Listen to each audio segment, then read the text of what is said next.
sa pagkakataong ito mga kapatid, yung mga aklat Katoliko na ginagamit nila laban sa pananampalatayang Katoliko ang ating gagamitin at tatalakayin ngayon, no, para aware ang karamihan. Halimbawa, ito, ang aklat na siya ang inyong pakinggan, ang aral Katoliko, pakinggan natin ang ministro. Ayan. Babasahin ko po ang isang aklat Katoliko. Siya ang inyong pakinggan, ang aral na Katoliko. Ito po ay isinulat ng paring si Enrique Demond. Inilathala ng Catholic Trade School, may imprimatur at nihil obstat ni Jose Jovellanos, imprimatur ni Jose Bustamante. Babasahin ko po ito dito sa pahina 12. Ito po ang sabi ng pare, hindi po kami. Kung ating sinasamba ang larawan ni Kristong napapako sa krus, dinadasal natin, sinasamba kita, pinupuri Panginoon kong Heso Kristo. Hindi po kami may sabi nun. Sabi ng pare, sa kinagisang relihiyon daw, pag sinasamba nila ang larawan ni Kristo, di sumasamba nga sa larawan. Yan.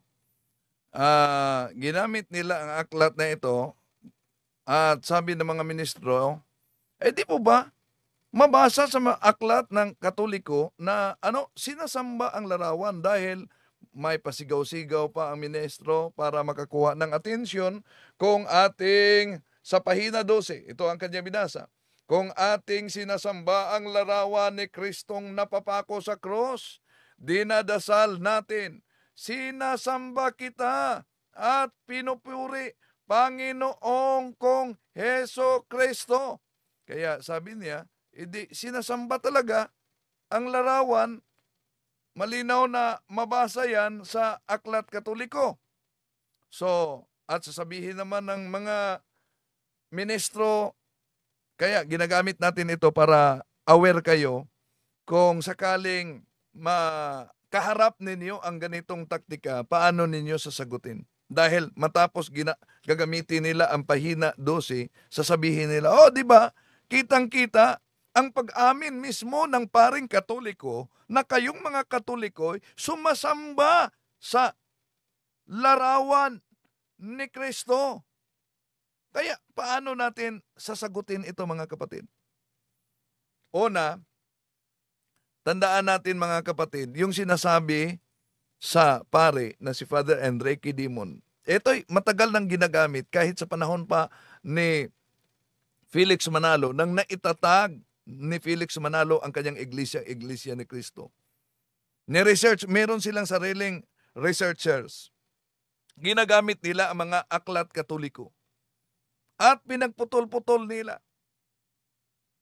Ngayon, ito ang gagamitin nila kung sasabihin, hindi naman sinasamba ng simbahang Katoliko ang mga larawan. Malinaw, pahina, 12 ng aklat na siya ang inyong pakinggan. Ito ang sabi ng pare ninyo, kung ating sinasamba ang larawan ni Kristong napapako sa krus, dinasal natin, sinasamba kita at pinupuri Panginoon kong Heso Kristo. Yan. Paano natin yan ipaliwanag? Mga kapatid, tandaan natin, yung sinasabi sa referensya na sulat ni Father Enrique Demond na sinasamba ang larawan, yan po ay tinutukoy diyan sa sa referensyang yan ay patungkol sa persona na rumirepresenta sa larawan mismo. At iyon ang ating Panginoong Hesukristo na nasa langit. Pero baka magreklamo ang ating mga kapatid at sabihin nila dahil letra por letra ang kanilang unawa na malinaw naman ang sulat ng pare. Sinasamba niyo ang larawan ni Kristo. Lulusot pa kayong mga Katoliko na nandito sa aklat yan? So, una mga kapatid, kung tingnan natin ang nakasulat sa aklat, literal ang kanilang pag-unawa. Pero, una, Alimbawa, yung monumento o larawan ni Rizal diyan sa Rizal's Park. Nilagyan ng bulaklak, sinasaluduhan. Di po ba larawan lang yon? Pero bakit may nakabantay? Di naman yun tatakbo. Oh. Dahil ang larawan ay nagpaalala sa nilalarawan mismo. Noong sinulat ng pare dito sa referensya na ginagamit ng mga anti-Katoliko para magiging diferensya ang kanilang unawa, yung binanggit sa referensya, sinasamba ang larawan, yun po'y Old Tagalog na salita sa salitang pagsamba. Dahil, historically mga kapatid, pag sinabi nating samba o worship sa Old English o kahit na sa Old Tagalog, alam nyo ba, nangangahulugan yan, hindi yan literally pag sinabing samba, pag Diyos na. Kundi, even in Old English and Old Tagalog, ang salitang pagsamba, nangangahulugan yak respeto, bigay-pugay, paggalang. Yun ang kahulugan sa salitang pagsamba sa Old English at Old Tagalog. Hindi literally na dinyos niya. Bakit? Kahit nasa King James Version, may babasa tayo sa King James Version. Tandaan ninyo, itong 1 Chronicles chapter 29 verse 20. Ito mabasa natin mga kapatid. And David said to all the congregation, Now bless the Lord your God, and all the congregation blessed the Lord, God of their fathers, and bowed down their heads and worshipped the Lord and the King. Napansin nyo ba? And worshipped the Lord and the King. So, dito makita natin na may mabasang worship the Lord and the King. Ang ibig ba sabihin dito, mga kapatid, na pati na ang hari mismo kilalaning Diyos, dahil sa dating Biblia, Tagalog translation ng King James Version, ito mabasa natin.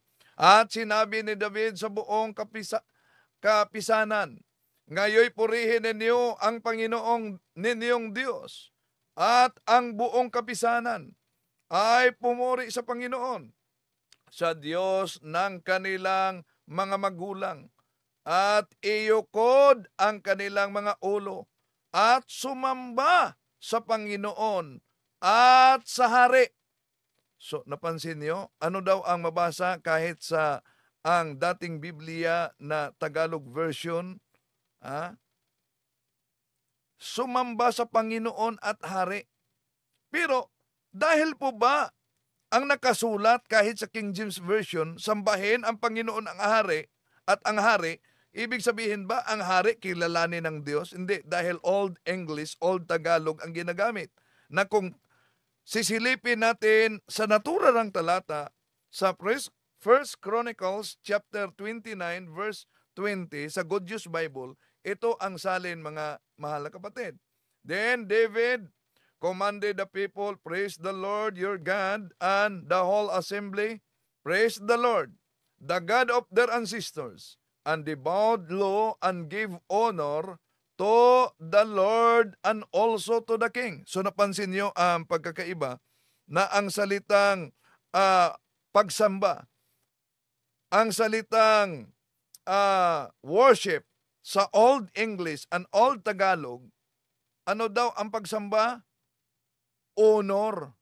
Kung tingnan natin mga kapatid, naunawaan nila ang salitang samba na ginagamit sa naturang aklat.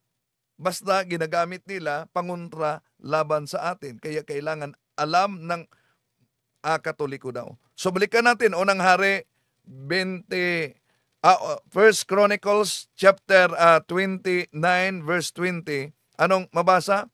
'Di ba? sambahin ang Panginoon at ang hari. At hindi ibig sabihin na ang hari, dahil may salitang pagsamba, siya'y kilalanin na Diyos.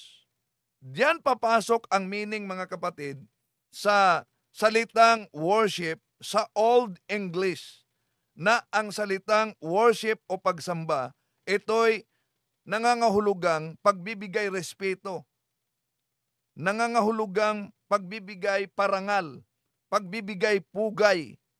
Yun po ang ibig sabihin sa salitang samba na ginagamit. Meron pa bang ibang salin na mabasa natin ang salitang worship, pero ang kahulugan ay paggalang? Sa Joshua chapter 5 verse 14, King James Version, ito mabasa natin. And he said, nay, but as captain of the host of the Lord am I now come. And Joshua fell on his face to the earth, and did worship, and said unto him, what saith my Lord unto his servant? So, mapansin ninyo sa King James Version, Old English ang ginamit dito, mga kapatid. Dahil Old English, may mabasang worship. So makita natin na batay sa talata na Josue Kapitulo 5, versikulo 14, si Josue ay nagpatira pa sa lupa at sumamba sa harapan ng kapitan ng mga hukbo sa Panginoon. Ibig ba sabihin na dinyos na ni Propeta Josue ang kapitan sa hukbo ng Panginoon? Dahil sinamba siya, kinikilala na ba niya na Diyos yon? Hindi. Dahil ang ginawa niya ay nangangahulugan lamang na pagbibigay galang, pagbigay respeto. Yon ang kahulugan ng pagsamba. Kaya sa ibang salin, mabasa natin sa New International Version, ang salin ay ganito. Neither. He replied, but as commander of the army of the Lord, I have now come.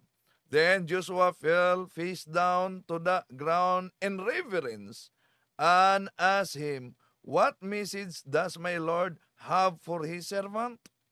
So, ang ginamit dito sa salitang worship, reverence. Yun ang salitang honor, mga kapatid. So, kaya kahit sa Biblia pala ang salitang samba o worship ay di nangangahulugang pag-Diyos na. No?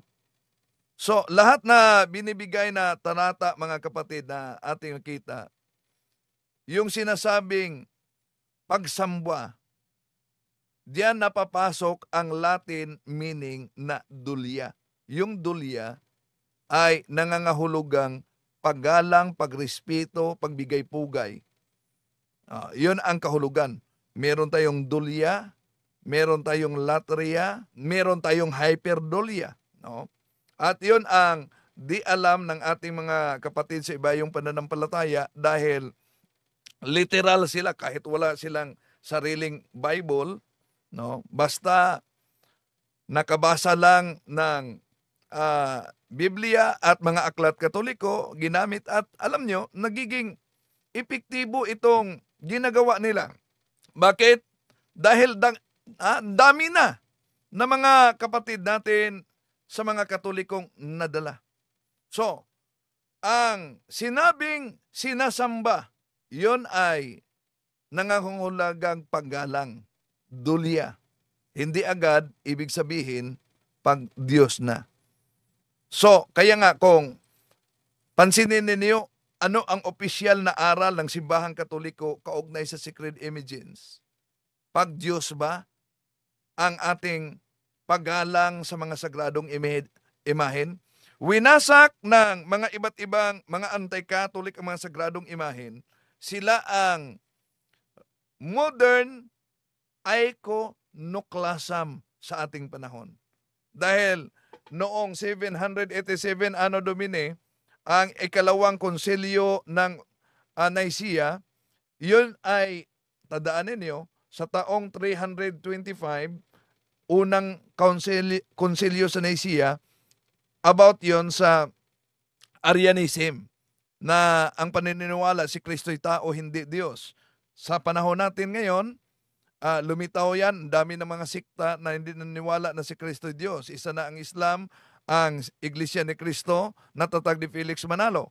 So, sa taong 787, Anno Domini, ang konsilyo, ikalawang konsilyo sa Nicaea, mga kapatid, yon ay kaugnay sa iconoclasm. Ano yung iconoclasm? Images destroyers. Winawasak nila tulad sa nakita nyo kanina, giniba, sinunog yung mga imahe. Pero during the Council of Nicaea, the Second Council of Nicaea, it was decreed by the council that sacred images may be honored without idolatry. Kaya, kung tingnan natin ang opisyal na aral ng Simbahang Katoliko sa Catechism of the Catholic Church, malinaw ang sinabi.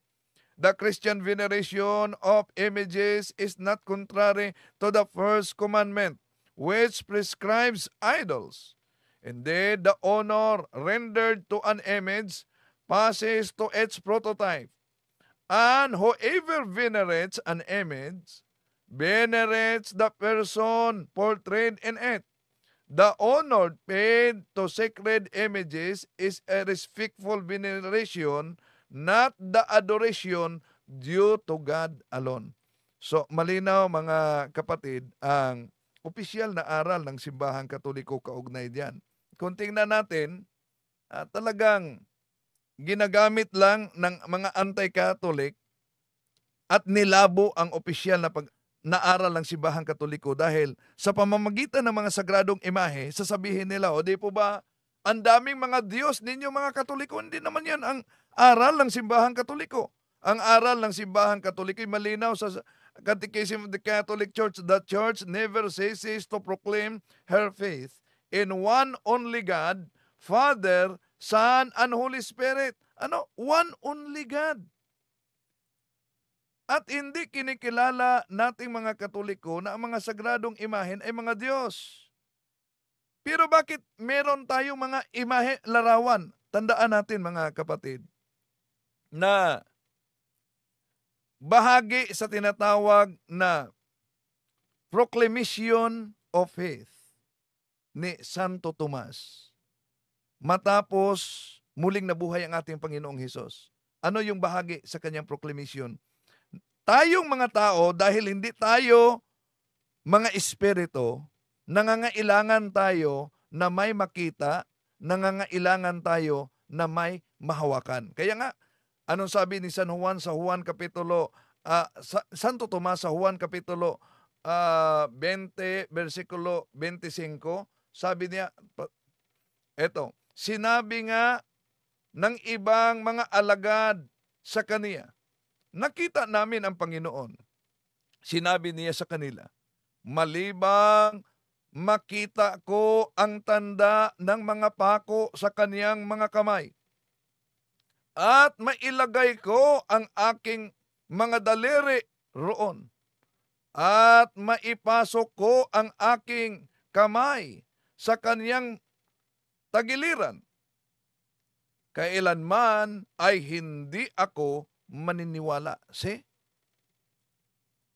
Ito'y proclamation of faith. Na ano daw? Maliban na may makita siya at may mahipo siya, maniniwala lang umano siya. So, ang ating mga kapatid na anti-sacred images, the modern iconoclasm sa ating panahon, basta nabasa lang nila ang Exodo Kapitulo 20, versikulo 3 hanggang 5 na bawal ang Diyos-Diyosan, lahat na ng mga larawan ay bawal na. Hindi nila alam, hindi lahat ng mga larawan sa Biblia bawal. Bakit? Halimbawa, nasa Biblia Protestante na mabasa yan, unang mga hari, Kapitulo 6, versikulo 29. Ito ang ating mabasa. Mga okit sa palibot at sa mga pintuan, at kanyang inuokitan ang lahat ng panig ng bahay sa palibot ng mga okit ng larawan ng mga kerubin at ng mga puno ng palma at ng mga bukang bulaklak sa loob at sa labas. Ano daw ang mabasa natin sa unang hari, Kapitulo 6, 29, mga kapatid? Malinaw na ang inukitan ng ang lahat ng panig sa bahay sa palibot nito ng larawan ng mga kirubin. Dito nagtaka siguro kayo, bakit bahay ang ginagamit na may mga larawan inukitan? Una mga kapatid, kung tingnan din natin sa Bagong Tipan, ang ating Panginoon nagsabi, di ba ang bahay ng Diyos ay tatawaging bahay dalanginan sa buong mundo? Catholic. So, yung bahay, ano daw yan? Unang Timoteo 3:15 ay ang iglesia ng Diyos, haligi at suhay. So therefore, kung sa Old Testament, unang hari Kapitulo 6, versikulo 29, ang bahay ng Diyos ay inukitan ng mga larawan ng kirubin. At sa Bagong Tipan, mga mahal na kapatid, anong sabi?